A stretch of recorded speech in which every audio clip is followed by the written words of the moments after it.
Bismillahirrahmanirrahim. Assalamu alaikum. Dear student, this is lecture number 18. Before starting today lecture, let's have a look at lecture number 17 में हमने जो है वो क्या किया था.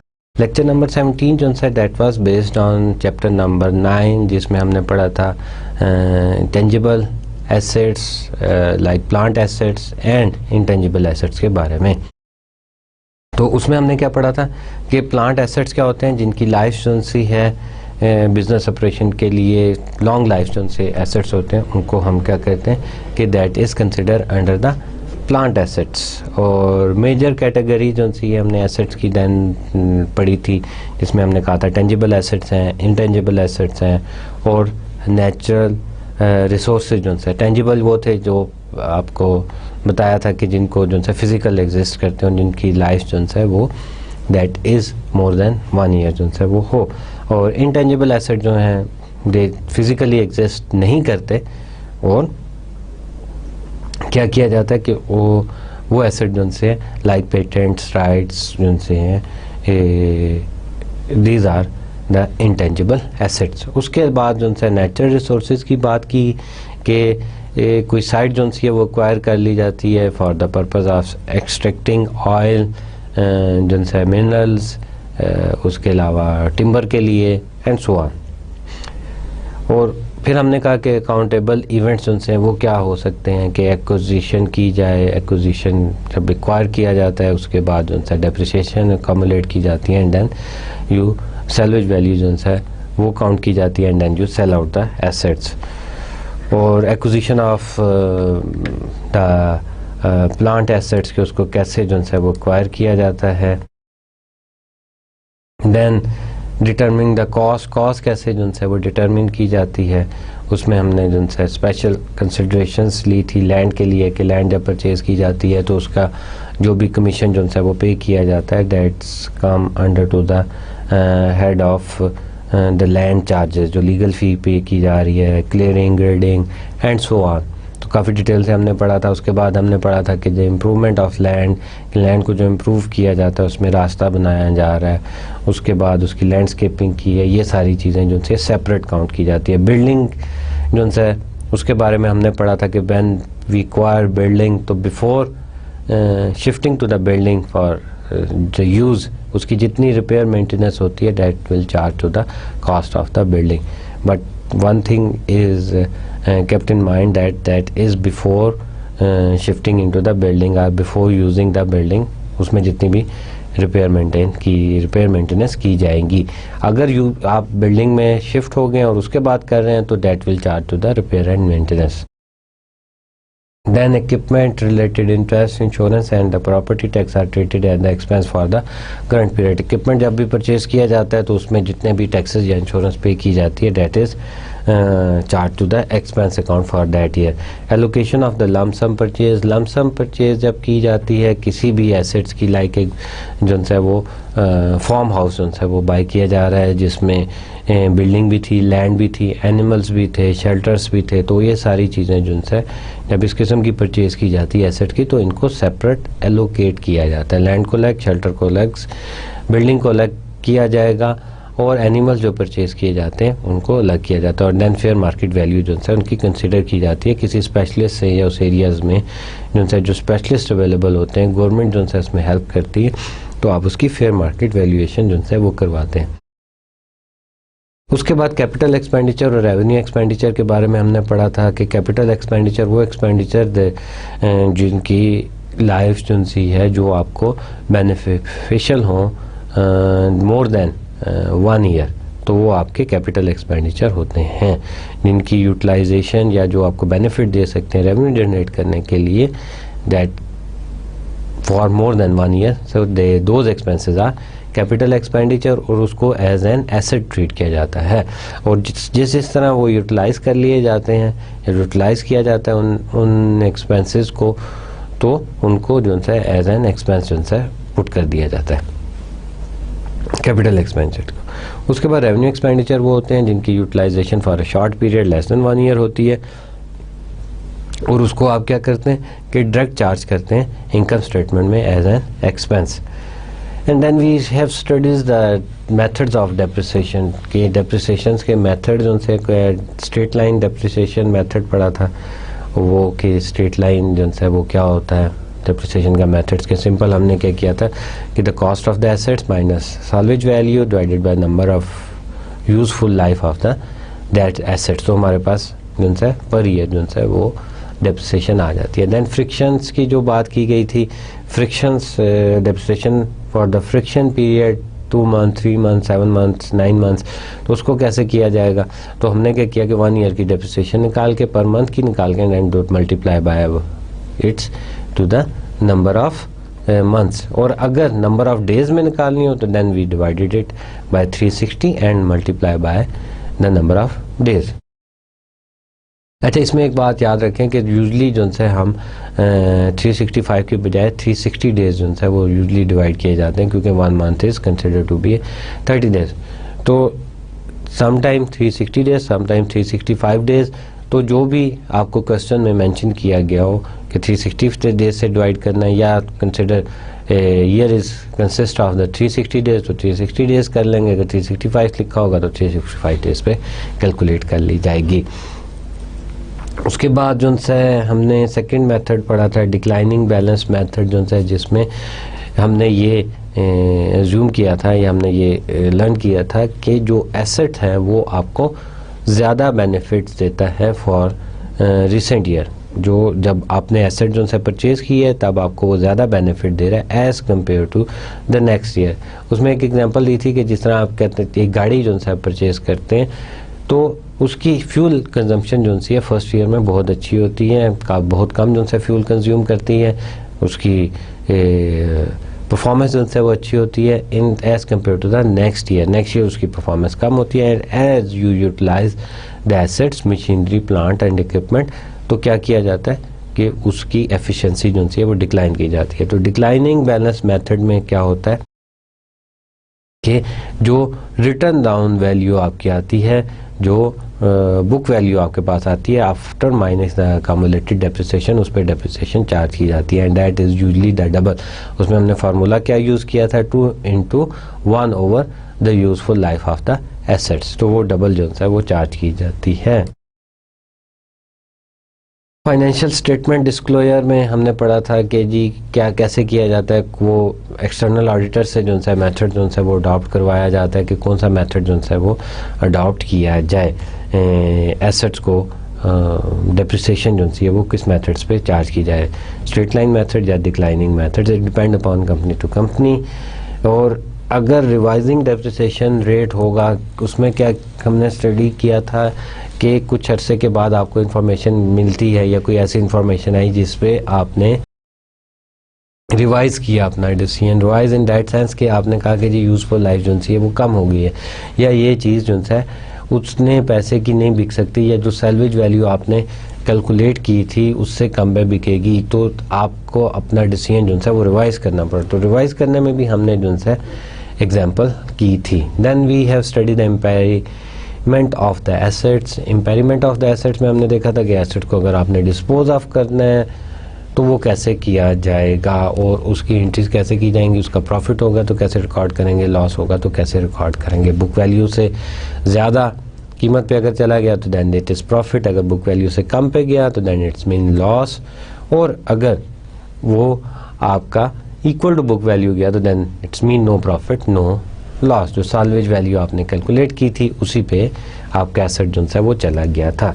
So this is the lecture number 17। आज का लेक्चर जो है that is lecture number 18, that is based on the chapter number 9, उसी पे बेस करता है। उसको आगे लेके जो है हम चलते हैं, that is about the used assets management, कि जो यूज एसेट है उसको कैसे मैनेज किया जाता है।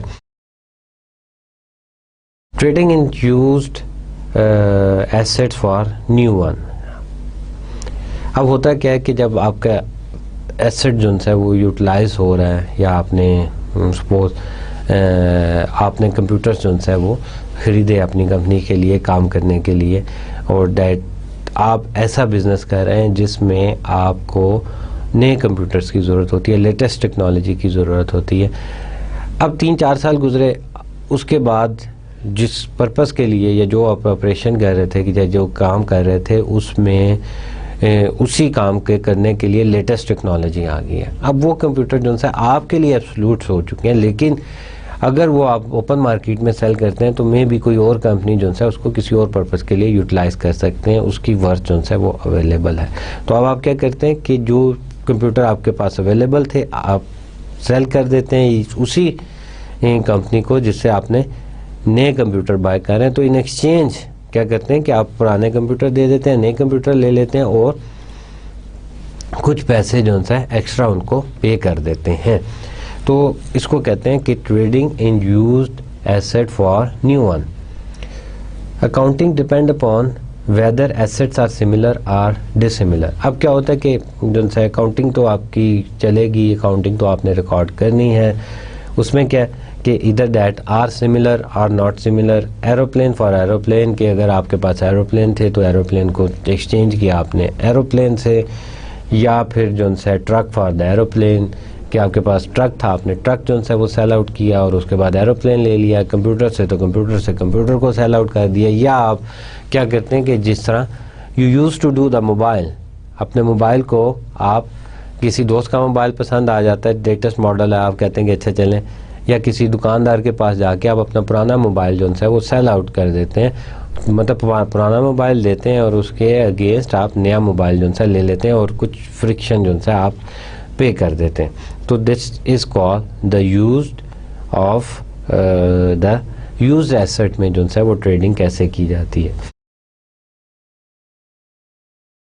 अब उसमें क्या होता है, only situation where the cash is paid will be demonstrated, कि जहाँ कैश पे किया जाता है उसको डिमॉन्स्ट्रेट किया जाता है, उसको शो किया जाता है। लेट्स सी कि ये यूज्ड एसेट में ट्रेडिंग जो है वो कैसे की जाती है। अब इसमें क्या होता है, recognize gain, recognize loss, dissimilar asset में गेन जो है वो भी रिकॉग्नाइज किया जाता है और लॉस को भी रिकॉग्नाइज किया जाता है। We have yes on both cases. Are similar assets and the cash paid. Similar assets में क्या किया जाता है कि जिसमें रिकॉग्नाइज गेन जो है वो नहीं किया जाता, गेन को रिकॉग्नाइज नहीं किया जाता, रिकॉग्नाइज लॉस को रिकॉग्नाइज किया जाता है। वी हैव फ्यू एग्जाम्पल, उसको देखते हैं, then it will more clear.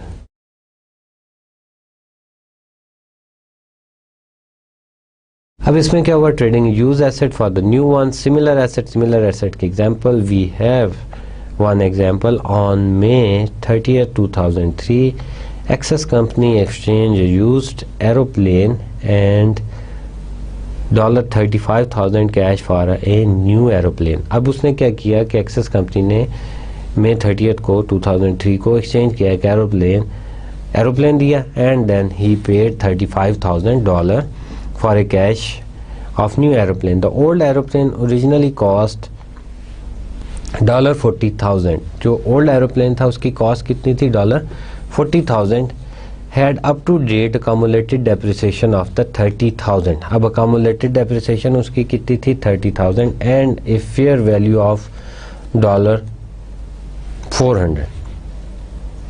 अब जो $4,000, अब जो fair value थी that is 4,000 मीन के ये जो जहाज़ है ये $4,000 का सेल आउट हो जाना था।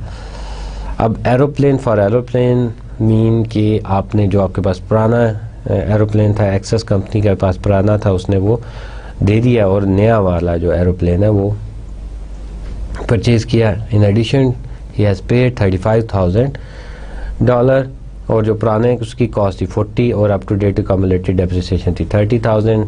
एंड लेट्स सी के इसको कैसे रिकॉर्ड किया जाएगा।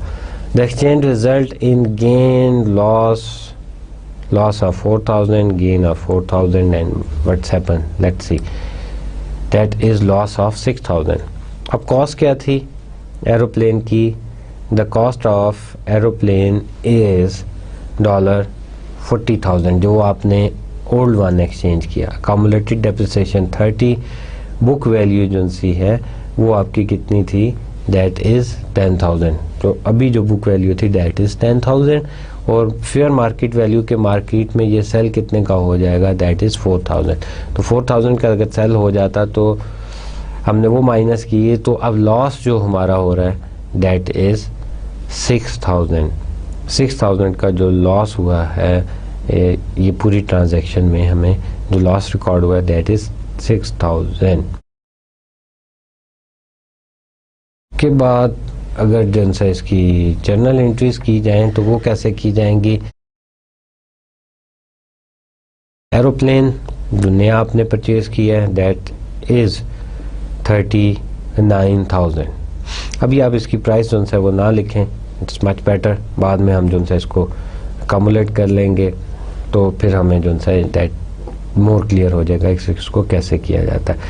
अब अकामुलेटेड डेप्रिसिएशन जो सी है, न्यू एरोप्लेन आपने लिख दिया कि आपके पास जो सा न्यू एरोप्लेन आया दैट इज़ एन एसेट। तो एसेट में जब इंक्रीज़ होगा तो आप क्या करेंगे कि उसको डेबिट कर देंगे। दैन अकामुलेटेड डेप्रिसिएशन जो सी है आपकी जो सा उसको आपने ज़ीरो करना है, ख़त्म करना है, तो दैट इज़ 30,000। जो 30,000 थी वो आपने लिख दिया। And then the loss on exchange, जो लॉस आपको हुआ एक्सचेंज पे वो आपने लिख दिया है that is $6,000।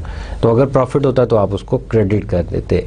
Aeroplane old one aeroplane कितने का था, that is 40,000 right. And then you paid cash 35,000। अब आप ये देखें कि और एरोप्लेन जो भी आपकी कॉस्ट थी वो कॉस्ट आपने ज़ीरो करनी थी, तो वो आपने ज़ीरो कर दी 40,000 से, क्योंकि आपने 40,000 में पे किया था, परचेज़ किया था। और कैश आपने क्या किया, देन यू हैव पेड 35,000। तो अब टोटल आपने पे किए $75,000। अब $75,000 में आपकी जो अकामुलेटेड डेप्रिसिएशन थी दैट इज़ 30,000 और लॉस कितना हुआ जो हमने अभी पीछे कैलकुलेट किया दैट इज़ 6,000। तो 36,000 तो ये माइनस कर दिया और रिमेनिंग जो अमाउंट आपकी बची that is the cost of new aeroplane that is 39,000। तो इस तरह हमने जो है न्यू एरोप्लेन की कॉस्ट जो है वो कैलकुलेट की। इसके बाद we have one another example जिसमें क्या हुआ था, देयर इज़ सम प्रॉफिट। अब हर दफ़ा it's not possible each time कि एवरी टाइम कि जी जो है आपको लॉस हो, सम टाइम आपका डिसीजन जो है वो प्रॉफिटेबल भी हो सकता है। Trading in use asset for new one similar assets on June 30th 2004 Renco Landscape exchanged a used truck and 11,500 cash for a new truck। अब उसने क्या किया, अगेन एग्जांपल हमारे पास वही आ गई, सिमिलर एसेट्स हैं, एक पुराना ट्रक जो है वो दे दिया और उसके बाद क्या किया कि एक नया ट्रक जो है वो लिया और कैश कितना पे किया, that is 11,500। The old truck originally cost $10,000. The old truck is originally cost $10,000 and had up to date accumulated depreciation is 8,000. अब accumulated depreciation ट्रक की कॉस्ट कितनी थी 10,000, accumulated depreciation 8,000 and a trade in allowances 3,500 and has a book value of $2,000। तब trade in allowances जो है हमारे पास कितने थे, that is 3,500 and has a book value is 2,000 के बुक वैल्यू जो सी है वो उसकी जो है दैट इज़ 2,000। तो अब इसकी कैसे जो है वो किया जाएगा, the exchange result in gain loss what happen, that is a gain of 1,500। Cost कितनी थी, that is 15,000। accumulated depreciation that is 8,000 right, and book value that is 2,000 and fair value that is 3,500। तो gain हमारे पास कितना आया, that is 1,500। I repeat it, the cost is 10,000 then you minus the accumulated depreciation, that is 8,000. The book value remaining is 2,000, and then the fair book value, that is fair value. Fair value mean कि आप market में इसकी जो सा fair value जो सी इसकी क्या थी कि मार्केट की वैल्यू इसकी कितनी थी, बुक वैल्यू तो जो आपने बुक में आ रही थी, और फेयर वैल्यू मीन कि ये मार्केट में कितने की सेल हो सकती थी, दैट इज़ 3,500. तो इसका मतलब ये हुआ कि जो गेन आपको मिल रहा है दैट इज़ 1,500, तो 1,500 का गेन मिल रहा है. इसकी जर्नल एंट्रीज किस तरह प्रिपेयर की जाएंगी, let's have a look. New truck आपने इसकी वैल्यू अभी नहीं करनी. Accumulated depreciation that is 8,000 accumulated depreciation थी. ओल्ड ट्रक 10,000 का था, और कैश आपने जो पे किया दैट इज़ 11,500. गेन था, जैसे मैंने आपको पहले बताया था कि पिछली जो एग्जांपल हमने ली थी उसमें लॉस हुआ था, लॉस आपने डेबिट किया, गेन है तो आप उसको क्रेडिट कर देंगे, और दैट इज़ 1,500. तो टोटल आपने जब किया तो that is 23,000, that is total 23,000. Accumulated depreciation, if accumulated depreciation is 8,000 and the total credit side is 23,000, तो माइनस किया तो आपके पास जो न्यू ट्रक आया उसकी कॉस्ट क्या बनी, that is 15,000. 15,000 आपके पास न्यू ट्रक की वैल्यू जो है वो बनी. इसी तरह आप जो जैसे पिछली एग्जांपल में हमने किया था कि न्यू एरोप्लेन की कॉस्ट निकाल ली थी, दैट लॉस हुआ था, इस तरह आपने यहाँ पे क्या किया कि जो है न्यू ट्रक की वैल्यू जो है वो निकाल ली, लेकिन यहाँ पे हमें जो है वो प्रॉफिट हुआ. अब बात करते हैं इंटेंजिबल एसेट्स की. टेंजिबल एसेट्स तो हो गए. टेंजिबल एसेट में हमने जो है डेप्रिसिएशन भी देख ली, कैसे चार्ज करते हैं, स्ट्रेट लाइन डिक्लाइनिंग मेथड जो है वो देखा. फिर उसके बाद मेथड अगर चेंज हो जाता है तो फिर क्या हुआ, और फिर उसके बाद एट द एंड जब एसेट्स को डिस्पोज ऑफ करना है, आपने सेल आउट करना है, तो वो देखा कि उसको कैसे सेल आउट किया जाता है. और वो सेल आउट क्या कर रहे हैं आप, इन एक्सचेंज के न्यू के साथ knew that is exchange with the same aeroplane के साथ एरोप्लेन, सेम एसेट के साथ सेम एसेट कर रहे हैं, या सेम एसेट के साथ अदर एसेट करते हैं. इंटेंजिबल एसेट जो हैं दैट करेक्टरिस्टिक्स क्या होते हैं उनके, non current asset without physical substance.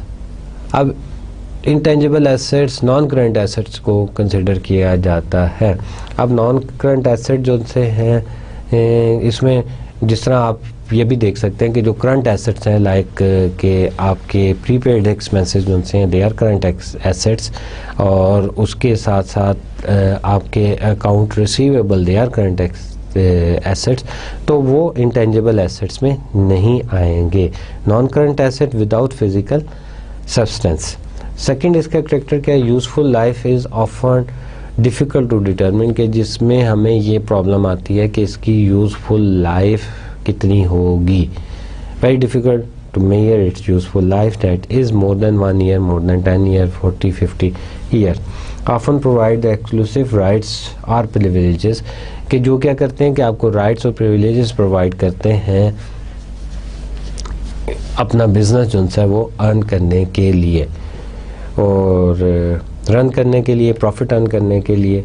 And usually acquired for operational use, और वो किस पर्पस के लिए एक्वायर्ड किए जाते हैं, ऑपरेशन पर्पस के लिए एक्वायर्ड किए जाते हैं, बिज़नेस को रन करने के लिए एक्वायर्ड किए जाते हैं. विदाउट दैट प्रिविलेजेस परमिशन जो है आप बिज़नेस रन नहीं कर सकते. But that depend upon the nature of the business, उस बिज़नेस की नेचर पे डिपेंड करता है. इंटेंजिबल एसेट्स कौन कौन से होते हैं, that is the patents, copyrights, lease hold improvement, goodwill, trademark and trade name. तो ये सारे हमारे पास इंटेंजिबल एसेट जो से आते हैं. पेटेंट्स आ गए उसमें. पेटेंट्स मीन के that is the formula for producing one medicine. मैंने आपको पिछले लेक्चर में एग्जांपल दी थी कि कोई ऐसी मेडिसिन जो जर्मनी में जो है इन्वेंट हुई है, उसकी इनोवेशन जो है वो जर्मनी में हुई है, तो उसका फार्मूला जो है उसके पास राइट्स हैं, पेटेंट्स हैं, तो आप उनसे पेटेंट राइट ले लेते हैं, फार्मूला ले लेते हैं और वो नाम ही यूज़ करके आप पाकिस्तान में वो बना लेते हैं। कॉपीराइट्स के लाइक ये ज़्यादातर बुक्स में यूज़ किए जाते हैं कि बुक्स जो है किसी अमेरिकन ऑथर ने, जैसे आपकी बुक जो है वो अमेरिकन ऑथर ने लिखी हुई है, मिंग एंड वीक्स ने, तो without copyrights you can't publish in your on country, आप उसको रिप्रोड्यूस जो है वो नहीं कर सकते। लीज होल्ड कि आप जो है रेंट पे जो है कोई बिल्डिंग्स जो है वो एक्वायर कर लेते हैं फॉर 20 ईयर 30 ईयर्स। गुडविल जो है वो रेपुटेशन जो है किसी भी प्रोडक्ट की जो है उसको एक्वायर कर लिया जाता है। तो ये आगे जाके हम जो है ट्रेडमार्क एंड ट्रेड नेम जो है ट्रेडमार्क्स ट्रेड नेम जो है वो एक्वायर करते हैं। आगे जाके इनको हम 1 बाय 1 पढ़ेंगे, then it will more clear.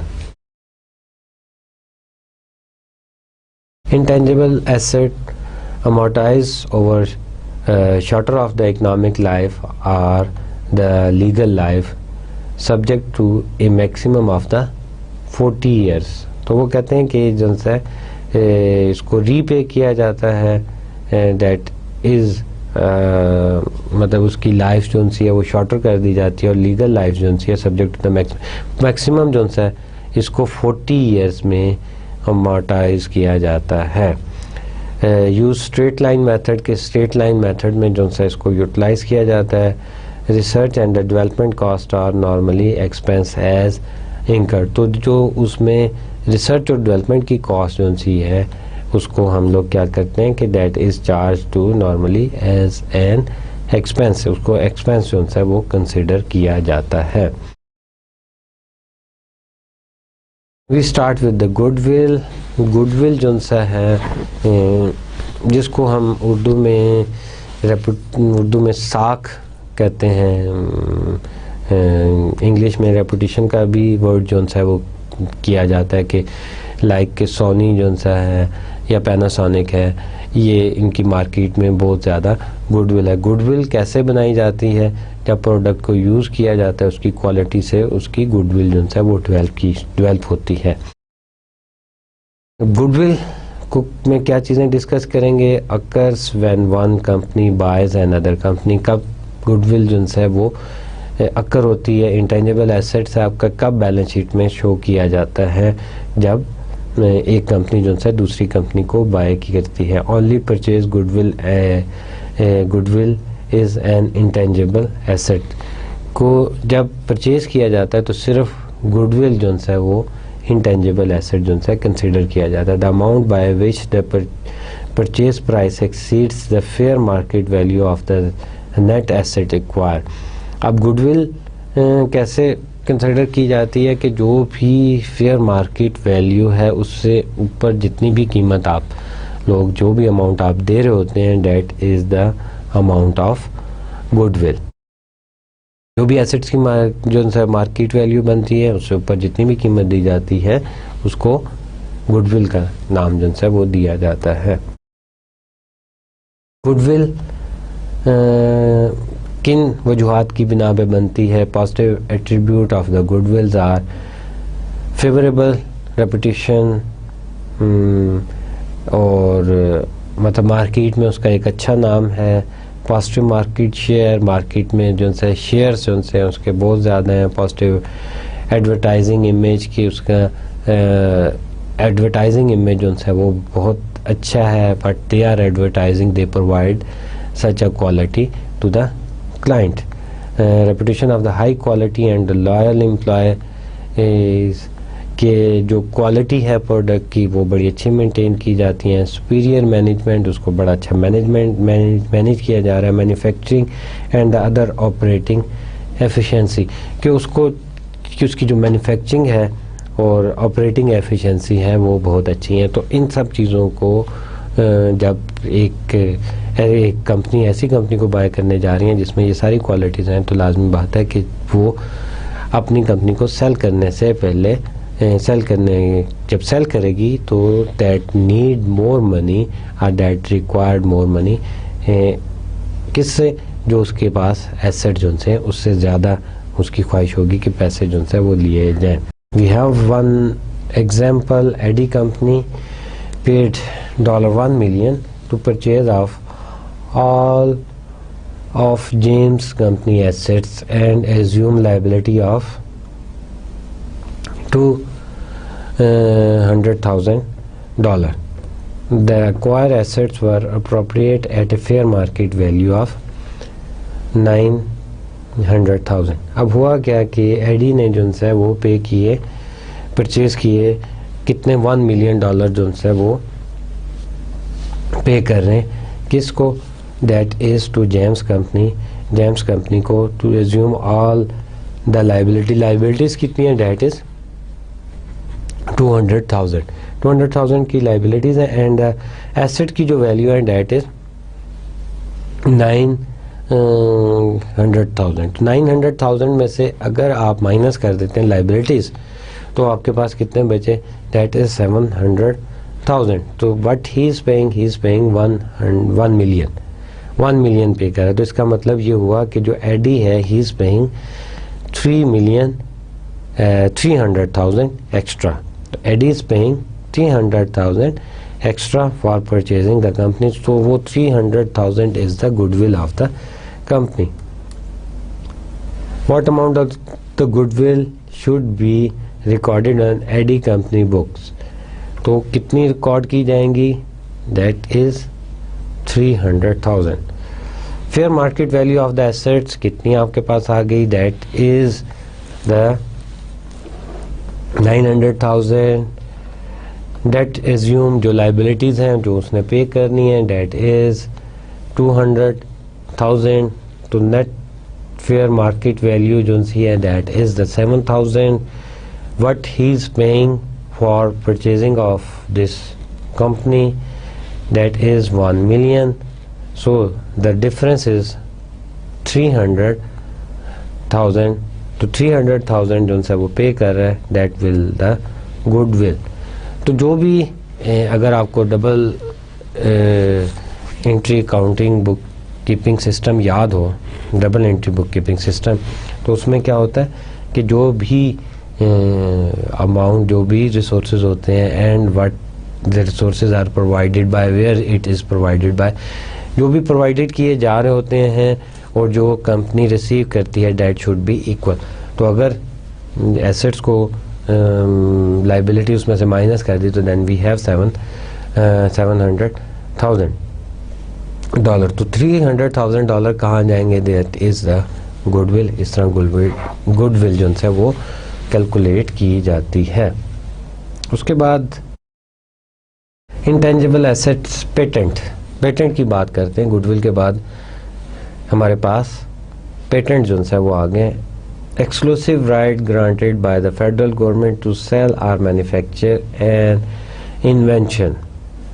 जैसे पहले बताया था कि that is the exclusive right by the federal government to sell and manufacture an invention. कि कोई ऐसी इन्वेंशन हो जिसको फेडरल गवर्नमेंट इजाज़त देती है कि आप जो है मैन्युफैक्चर कर सकते हैं और सेल कर सकते हैं. Cost is purchase price plus legal cost to defend.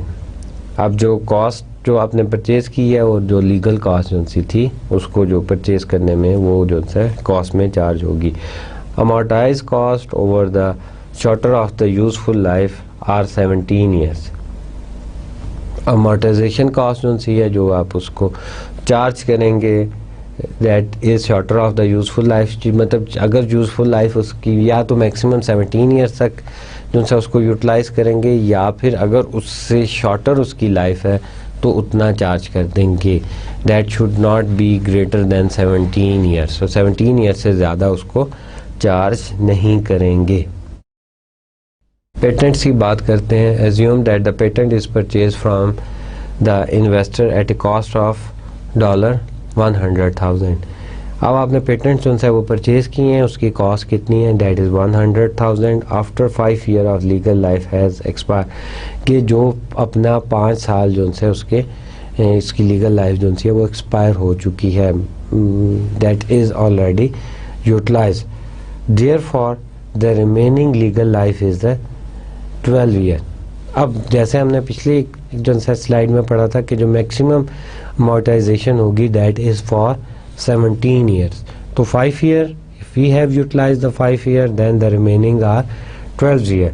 But if we estimated useful life is only 4 year, लेकिन अगर वो कहते हैं कि जो मैक्सिमम लाइफ बनती है दैट इज़ 12 ईयर, लेकिन अगर हम एस्टिमेट करते हैं तो हमारे लिए इसकी यूटिलाइजेशन लाइफ जो सी है दैट इज़ ओनली 4 ईयर।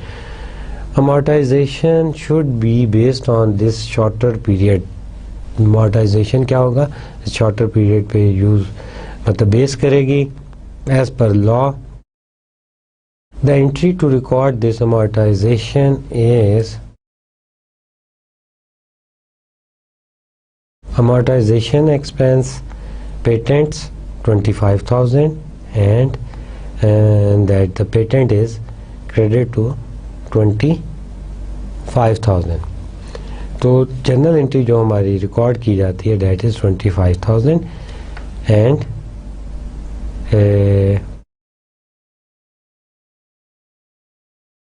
अब ये 25,000 कैसे कैलकुलेट की गए हैं। The cost of the assets is 100,000 and the useful life is how much? That is 4 years. तो 100,000 divided by 4 that become 20, जो आपके पास पर ईयर जो है अमोर्टाइजेशन आएगी दैट इज़ 25,000। और यहाँ पे हमने उसकी एंट्री जो है वो की है amortization expenses patent to patents 25,000। तो जब आपने परचेज किया था तो तब आपने क्या किया कि पेटेंट्स टू कैश। तो जब आप पेटेंट्स की डेप्रिसिएशन चार्ज कर रहे हैं या उसको एज एन एक्सपेंस कंसिडर कर रहे हैं तो फिर आप क्या कर रहे हैं patent expense to patent that is 25,000। उसके बाद इंटेंजिबल एसेट्स की बात करते हैं तो उसमें हमारे पास आ जाता है trade marks and a trade name, a symbol, design और लोगो एसोसिएटेड विद ए बिजनेस। जैसे आपको नज़र आ रहा है वीज़ा का लोगो। Internally developed trademarks have no recorded asset cost। तो जो ट्रेडमार्क आपने इंटरनली रिकॉर्ड किए हैं, इंटरनली बनाए हैं, डेवलप किए हैं, उसका रिकॉर्ड जो है वो मेंटेन नहीं किया जाता, राइट। जो ट्रेडमार्क आपकी कंपनी ने खुद बनाया है उसको रिकॉर्ड नहीं किया जाएगा, डेवलप किया गया। Purchase trademark are recorded at cost. जो ट्रेडमार्क जो है परचेज किए जाते हैं उसको कॉस्ट पे रिकॉर्ड किया जाता है। And amortized over the shorter of the legal or the economic life or 40 years. तो अब जो लीगल या इकोनॉमिक लाइफ है उसकी उस पर जो है उसको क्या किया जाता है कि रिकॉर्ड किया जाता है, या मैक्सिमम जो है उसकी लाइफ कितनी कंसिडर की जाएगी दैट इज़ द 40 ईयर। अब फ्रेंचाइजीज की बात करते हैं। Legally protected right to sell product और provide services purchase by the franchisees from franchisor. Franchisees from the franchisor. Franchisees मैंने आपको बताया था जिस तरह आपके पास क्या आ गया, KFC आ गया, मैकडोनल्ड आ गया, दीज आर द फ्रेंचाइजीज। और इसमें क्या किया जाता है कि सर्विसेज जो है वो प्रोवाइड की जाती हैं सेम एज जो है जिससे आप परचेज कर रहे हैं। Purchase price is intangible assets which is amortize over the shorter of the protected right or the 40 years. तो इसको भी क्या किया जाता है कि जितने अरसे के लिए जो है वो आप परचेज कर रहे हैं या चार्टर ऑफ द लाइफ या पे मैक्सिमम 40 ईयर्स पे जो है इसको अमोर्टाइज किया जाता है या चार्ज किया जाता है, एक्सपेंसेस को चार्ज करते हैं। तो इसमें जिस तरह आपके पास KFC है, अगर आपने एक बात नोट की हो तो होता क्या है कि जो KFC में या मैकडोनल्ड में अगर आप किसी भी चले जाएं तो उसमें इन्वायरमेंट जो है आपको सिमिलर नज़र आ रहा होगा। जो उसमें कलर्स होंगे, जो उसकी डेकोरेशंस होगी, जो टेबल का साइज़ होगा that is usually similar in all over the world. जो कलरिंग होगी, फिर उसके बाद जो ये चीज़ें इनमें सिमिलर होती हैं दैट इज़ द प्रोडक्ट। जो आपको टेस्ट है वो सिमिलर मिलेगा ऑल ओवर द वर्ड्स। जो भी बर्गर जो सा आप एज्यूम करेंगे उसका साइज़ सेम होगा। फ्रेंच फ्राइज़ लेंगे वो भी साइज़ जो सा सेम होगा। केचप जो यूज़ करते हैं दैट इज़ द सिमिलर, वो भी सेम जो है वो कंसिडर की जाती है। सेम टेस्ट होता है, सेम ब्रांड की जो है वो की जाती है। अगर आपने ऑब्ज़र्व नहीं किया तो अब जो है नेक्स्ट टाइम जब आप KFC या मैकडोनल्ड जाएंगे तो तब इन चीज़ों को जो है वो ऑब्ज़र्व करें। Intangible assets, copyright, exclusive right granted by the federal government to protect artistics are the intellectual property अब कॉपीराइट में क्या आता है, आर्टिस्टिक या इंटेलेक्चुअल प्रॉपर्टी जो है वो आ जाती हैं। फेडरल गवर्नमेंट जो है इसको प्रोटेक्ट करती है और प्रोवाइड करती है कंपनीज को कि वो जो है इसको यूटिलाइज़ करते हैं। जैसे मैंने आपको बताया था कि बुक्स जो सी हैं वो इसमें यूजली जो आती हैं, इंटेलेक्चुअल प्रॉपर्टी आती है, कोई इन्वेंशन आती है, उसका कोई फार्मूला जो है वो लिखा जाता है। रिसर्च पेपर जो है इसमें जो है वो आते हैं। Legal life is the life of the creator plus 50 years. अब लीगल लाइफ क्या है, legal life is the life of the creator, जो उसकी क्रिएटर्स की लाइफ है उतनी ज़िंदगी प्लस 50 ईयर्स, और उसमें प्लस 50 ईयर जो है वो ऐड कर दिए जाते हैं। Amortize the cost over the period not to exceed the 40 year, तो वो 40 ईयर से ज़्यादा अमोर्टाइज नहीं की जाती। अब इसमें मैंने आपको एक एग्जांपल दी थी बुक्स की कि वो बुक्स जो है जो आप आपकी जो कोर्स की जो बुक है, टेक्स्ट बुक है, that is written by the Meeks and Meeks in the America. लेकिन उन्होंने क्या किया कि फेडरल गवर्नमेंट ने राइट दिया कि you can publish in the Pakistan, आप पाकिस्तान में जो सा पब्लिश कर सकते हैं या किसी और कंट्री में पब्लिश कर सकते हैं। तो वो राइट्स जब दे दिए जाते हैं तो ऐसे राइट्स को कॉपी राइट्स का नाम दिया जाता है। तो पाकिस्तान में कई ऐसी बुक्स होंगी जिनके राइट्स जो है पाकिस्तान गवर्नमेंट जो है फेडरल गवर्नमेंट अलाउ करती है बाकी कंट्रीज़ को कि they can published in their country. So these are those right, this are the artistics are intellectual property जो है आजकल का जो दौर है इसमें इंटेलेक्चुअल प्रॉपर्टी राइट्स के बारे में काफ़ी ज़्यादा बात की जाती है और प्रोटेक्ट किया जाता है। You can't publish, you can't right without the permission of the person जिसकी ये इंटेलेक्चुअल प्रॉपर्टी होती है, उसके बाद जो है राइट्स दिए जाते हैं। नेचुरल रिसोर्सेज की बात करते हैं। नेचुरल रिसोर्सेज में क्या आता है कि आप एक्वायर करते हैं साइट्स को फॉर द पर्पस कि वहाँ से ऑयल निकाला जाए, वहाँ से गोल्ड निकाला जाए, वहाँ से कोल निकाला जाए, वहाँ से टिम्बर जो है लकड़ी जो है उसको यूटिलाइज़ किया जाए। तो जब नेचुरल रिसोर्सेज को एक्वायर किया जाता है तो तब क्या करते हैं, जो total cost including the exploration and the development is charged to the depletion expense over the period benefited। जो benefited period होता है उसमें चार्ज कर दिए जाते हैं as depletion charges। The cost जिसमें जो टोटल कॉस्ट होती है जिसमें क्या क्या शामिल किया जाता है, explorations and the development charges. जो एक्सप्लोरेशन होती है वो निकाला जाता है उसको और एक्सप्लोर किया जाता है, वो चार्जेस और टोटल कॉस्ट जो है डेवलपमेंट की वो चार्ज कर दी जाती है। Extract from the natural environment and reported to the cost less accumulated depreciation. Extract from the natural environment कि वहाँ से जो निकाला जाता है and reported at the cost less accumulated depreciation, तो उसमें से अकोमोलेटेड डेप्रिसिएशन जो है वो माइनस कर दी जाती है। एग्जांपल जो हमारे पास इसमें अवेलेबल हैं that is the oil, coal, gold, और इसमें मैंने आपको बताया अगेन द टिम्बर और जो है वो भी शामिल किया जाता है। Depletion of the natural resources में क्या करते हैं, depletion is calculated using the unit of production method कि यूनिट ऑफ प्रोडक्शन जो है वो कितना है कि कितना जो है यूनिट प्रोड्यूस किए गए हैं। Unit depletion rate is calculated as follow, cost minus salvage value divided by the total unit of capacity. The total unit of capacity के उसकी टोटल कैपेसिटी कितनी है, टोटल यूनिट कितने जो हैं वो प्रोड्यूस किए जा सकते हैं।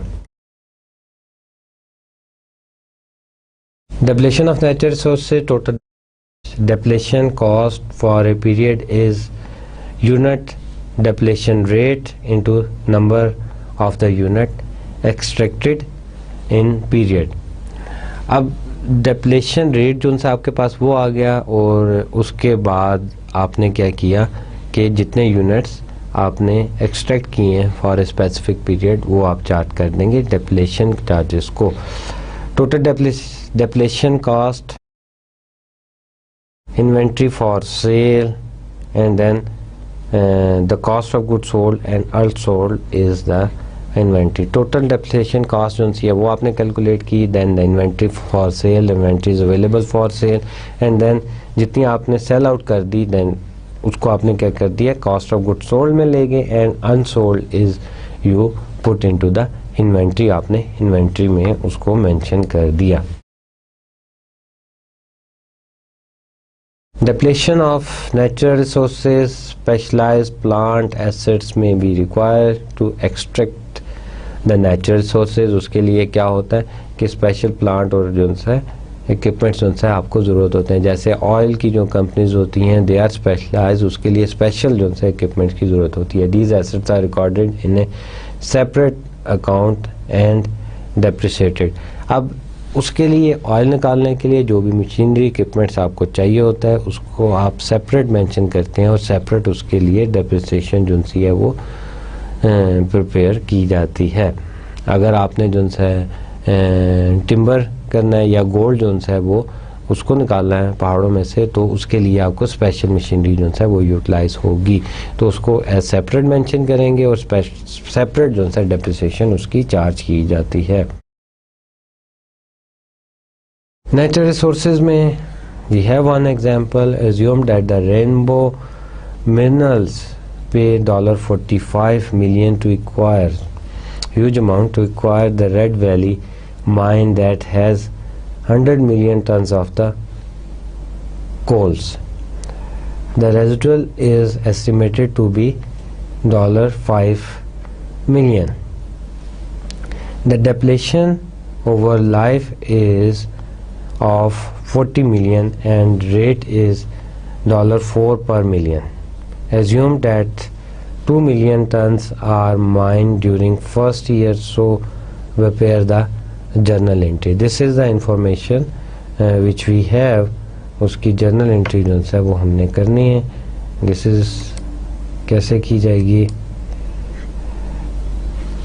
अब journal entry क्या किया आपने? Inventory that is 8 million to accumulated depreciation ready valley।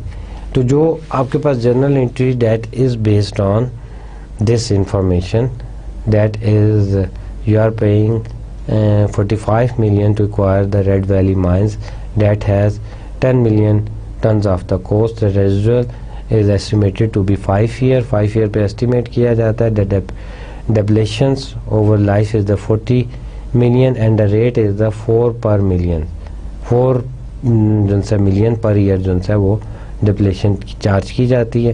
तो अब आगे एंट्री जो है हमने क्या की जो है that is assume that the 2 million tons are mined during the first year। अब 4 पर मिलियन जो है वो की जाती है, फर्स्ट ईयर में 2 मिलियन की गई है, 4 into 2 तो देन वी हैव 8 मिलियन।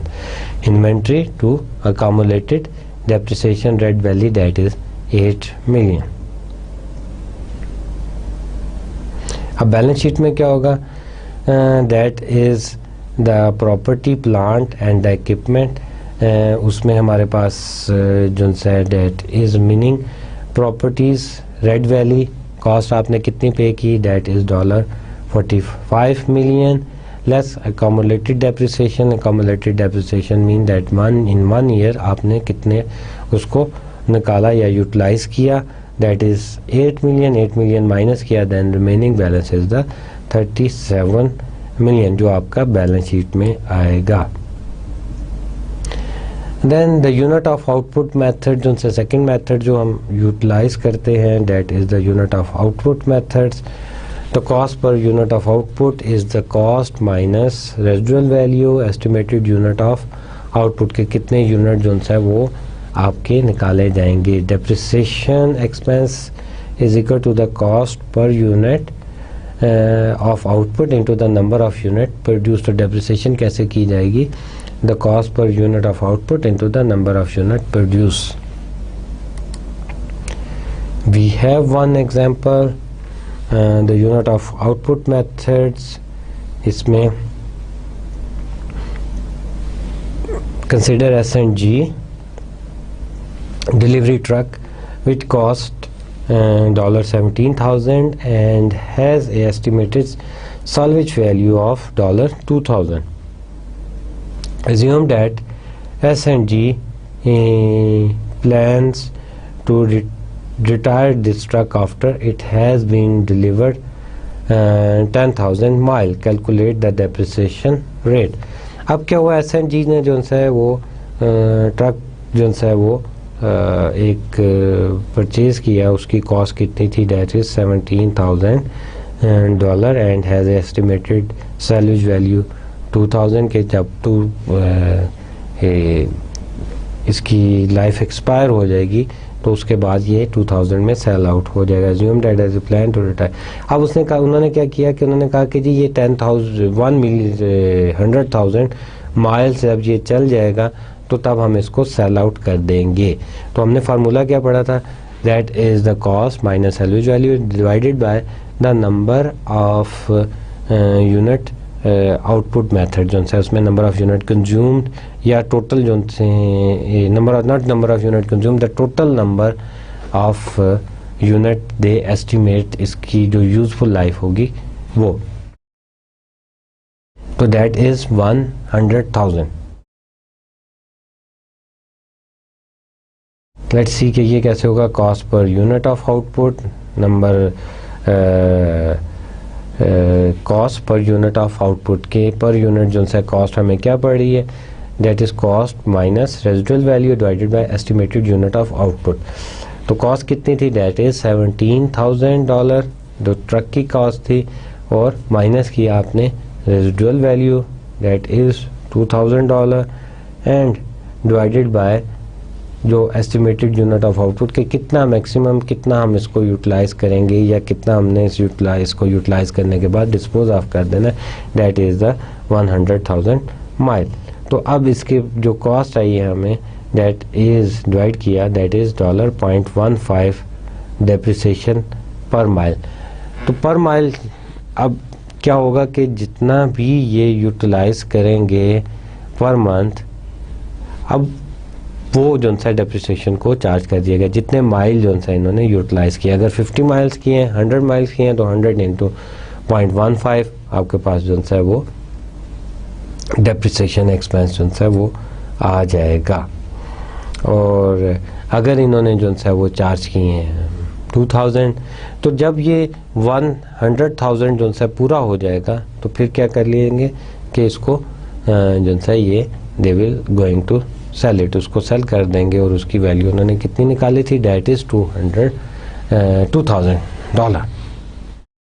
अब हमारे पास आ जाता है मैक्रस जो है the tax methods modify accelerated cost recovery system based on the declining balance methods जो है the only accelerated methods allowed by the IRS when computing depreciation for the tax return purpose. तो वो कहते हैं कि जब accelerated method कब जो है वो अलाउ किया जाता है, जब आप टैक्स पर्पस के लिए जो है डेप्रिसिएशन जो है वो चार्ज करते हैं. Asset cost into MACRS rate. Rates are available from the table provided by the IRS. तो ये रेट्स जो से हैं वो अवेलेबल होते हैं IRS की तरफ से. Asset cost into MACRS rate से जो है मल्टीप्लाई कर दिया जाता है. अब इसके बाद at the end of this chapter we have the one survey of the 600 public owned corporations जो है ये सर्वे किस चीज़ पे बेस करता है कि which depreciation method do most business use. 600 companies का जो है वो डाटा लिया गया है. उसके बाद जो कंक्लूजन आया है that is the straight line method is used bye 563 firms. और कॉरपोरेशन जो है वो स्ट्रेट लाइन मेथड जो है यूटिलाइज करती हैं. डिक्लाइनिंग बैलेंस जो है वो 44 फर्म्स यूज़ करती हैं. और उसके बाद सम ऑफ द ईयर्स डिजिट्स 11 जो है वो फर्म्स यूज़ करती हैं. एक्सेलरेटेड मेथड्स जो है not specified that is used by 17 firms. And then unit of output, that is 53 forms used, and other forms, there are some other methods, they are used by the 9 forms. So it's mean the most popular or used depreciation method is the straight line depreciation method. This is the end of chapter number 9. Chapter number 9 हमारा ख़त्म हो गया. आज के chapter में हमने क्या पढ़ा था? आज के चैप्टर में हमने पढ़ा था कि जो यूज्ड एसेट्स हो जाते हैं उसकी ट्रेड जो है वो कैसे की जाती है और उसमें प्रॉफिट एंड लॉस जो है वो कैसे कैलकुलेट किया जाता है. शुरू में हमने एक एग्जांपल पढ़ी थी कि एरोप्लेन के बदले में एरोप्लेन, ट्रक के बदले में ट्रक, और दोनों एग्जांपल हमने की. एरोप्लेन में हमें लॉस हुआ था और ट्रक में हमें जो सा बेनिफिट हुआ था, वो हमने रिकॉर्ड किया. उसके बाद हमने बात की थी इनटेंजिबल एसेट्स की कि इनटेंजिबल एसेट्स कौन कौन से होते हैं, उसको जब एक्वायर किया जाता है तो उसको अमॉर्टाइज कैसे किया जाता है. And then at the end हमने नेचुरल रिसोर्सेज की बात की थी कि नेचुरल रिसोर्सेज को जब एक्वायर किया जाता है तो उसके एक्सपेंसेस को कैसे रिकॉर्ड किया जाता है और उसकी जनरल एंट्रीज को कैसे किया जाता है. Eight the end of chapter मैं आपको ये कहूँगा कि चैप्टर नंबर 9 को जो है बुक में से रीड करें. जो इंपॉर्टेंट चीज़ें जो सी होती हैं वो इंस्ट्रक्टर आपको लेक्चर में डिलीवर कर देता है, but there are a lot of other things जो एज्यूम की जाती हैं कि जब आप बुक पढ़ेंगे तो आपको क्लियर हो जाएंगी. Those thing you have to study yourself. To next lecture, thank you very much. अल्लाह हाफिज़.